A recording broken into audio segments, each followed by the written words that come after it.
Finns are more straightforward than ever about the threat that they see just beyond that fence. We welcome Finland as the newest member of our alliance.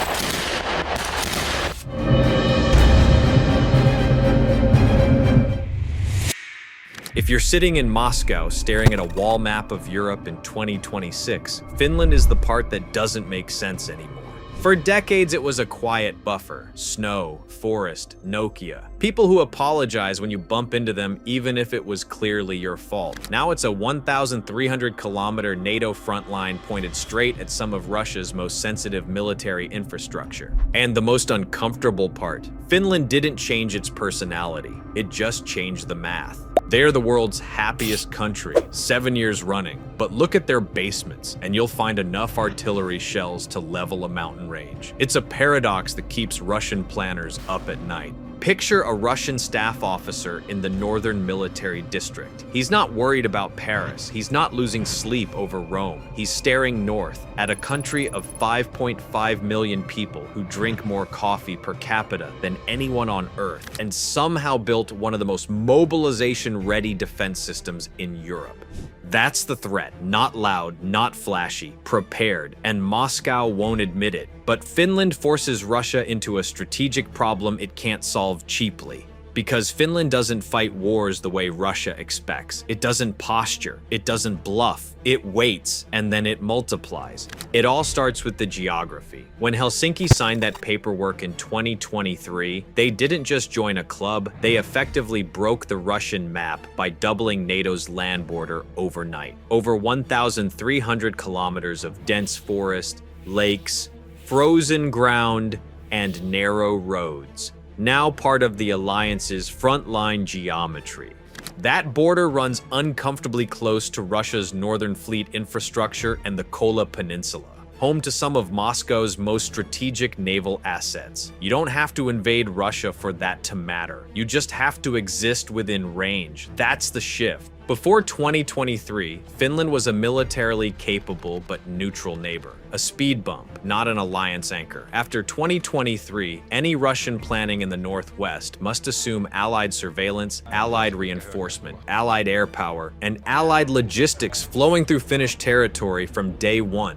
That is not a small adjustment. Russia even reorganized its own military districts in response, reviving the Leningrad military district structure to deal with the new reality. You don't restructure commands for a country you're indifferent to. You restructure when the geometry changes, and Finland changed it. Now here's where it gets uncomfortable for Moscow. Finland's peacetime army looks modest on paper. Roughly 24,000 to 25,000 active personnel. That sounds manageable, until you understand what happens after hour zero. But a border is just a line on a map, unless you have the boots to hold it. And this is where Finland's modest peacetime numbers become a dangerous illusion for any attacker. Finland can mobilize roughly 280,000 trained wartime troops within days, not months. Days. And behind that sits a reserve pool approaching 900,000 people who have military training, assigned wartime roles, and designated units. This is not theoretical patriotism. This is database-driven mobilization. Every reservist knows where to go. Every unit has pre-planned structure. Equipment is pre-positioned. This is what universal conscription looks like when it's not symbolic. It means Russia cannot count on a shock window. In many conflicts, the attacker relies on chaos, paralysis in the first 48 hours, political hesitation, civil confusion. Finland doesn't have that phase. It has rehearsal. There's a reason surveys in Finland consistently show extremely high willingness to defend the country. Not because people are loud about it, because they assume it's obvious. This is the part that's easy to underestimate. Finns don't advertise sisu, they just practice it. And if you followed military history long enough, you know what happened the last time Moscow assumed Finland would fold quickly.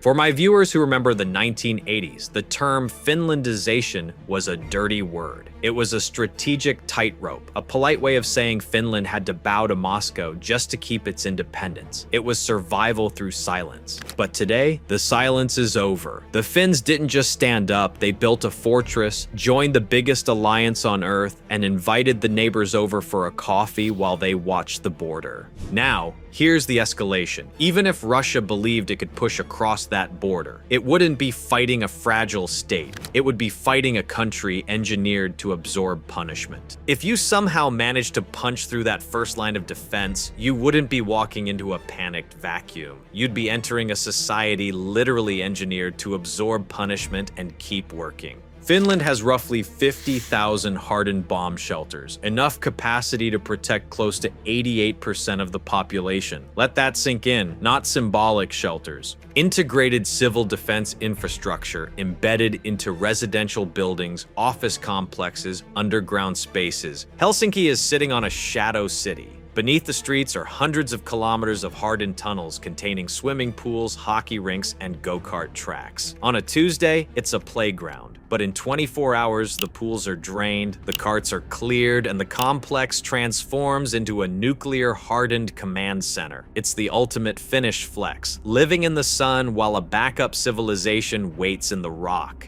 That changes strategic calculus, because modern war isn't just about breaking an army. It's about breaking morale, disrupting power grids, creating panic, overloading emergency systems. Finland's total defense model assigns wartime roles not just to soldiers, but to telecom operators, energy providers, municipal authorities, logistics companies. There are rehearsed procedures to keep networks alive under cyber attack, plans to reroute communications, pre-planned redundancies in transport. So, when Russia evaluates escalation ladders, missile strikes, infrastructure sabotage, hybrid pressure, it confronts a state that already assumes disruption is part of the operating environment. You can't intimidate a country that plans to function in the dark.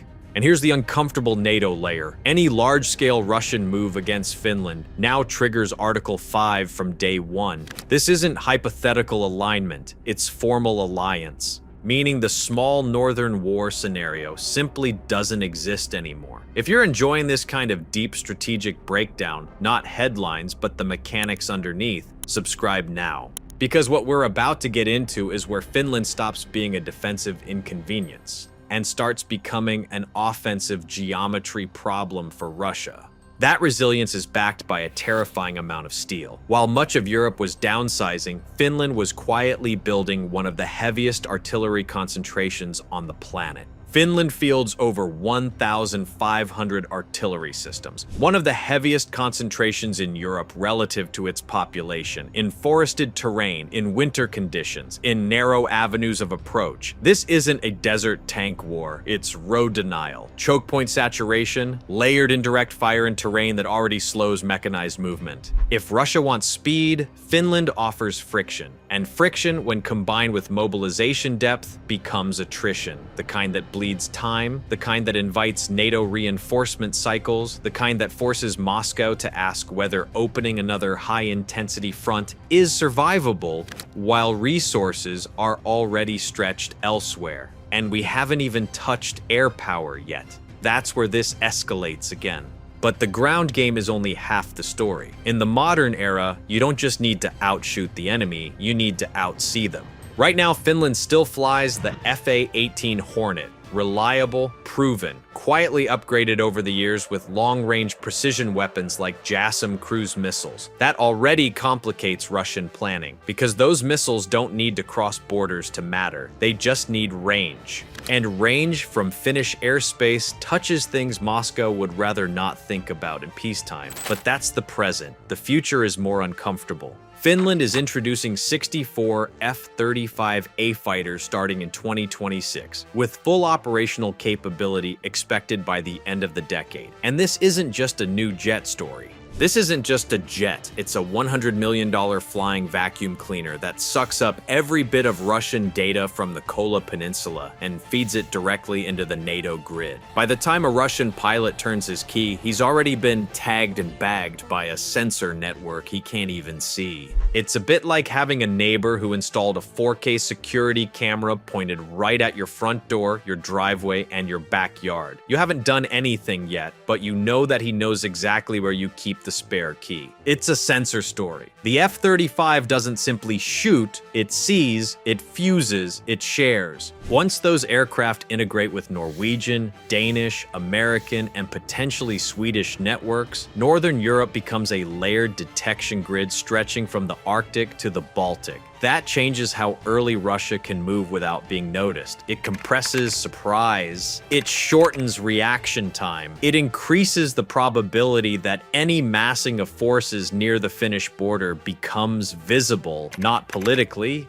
but digitally. Older viewers will remember when air superiority meant dogfights and radar locks. Now it's data dominance, and Finland is buying into the same data ecosystem as the United States. That's not symbolic alignment, that's operational fusion. This digital fusion is backed by a legal one. Finland didn't just join the alliance, they removed every ounce of bureaucratic red tape that could slow down a response. Finland didn't just join NATO, it signed a defense cooperation agreement with the United States, which means pre-agreed access to bases, pre-arranged logistics corridors, legal frameworks that remove hesitation. If something starts, paperwork won't be the delay. That matters because Russia's doctrine often assumes political hesitation inside NATO. Deliberation, debate, procedural lag, Finland's agreements shrink that lag, and geography amplifies it. Finnish territory provides reinforcement depth for the Baltic states. If you're Estonia, Latvia, Lithuania, your northern flank is no longer exposed open water and neutral airspace. It's allied territory, which means any Russian operation aimed at isolating the Baltics becomes more complex. More angles to defend, more directions to monitor,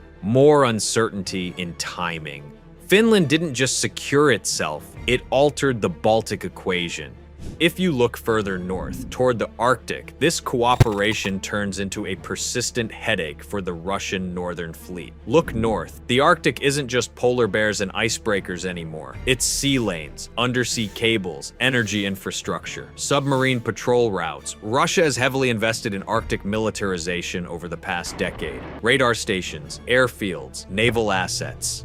Finland sits adjacent to that northern ecosystem. An allied Finland introduces observation depth into that region, not invasion potential. Observation potential. And in strategic competition, observation is power, because you can't concentrate assets quietly when someone is watching. And watching through stealth aircraft, ground radar, allied satellites, and maritime patrol aircraft creates persistent exposure. Exposure forces dispersion. Dispersion dilutes strength. Moscow has already tried to probe this resolve using hybrid tactics, but they found that Finland doesn't react with panic, they react with administration.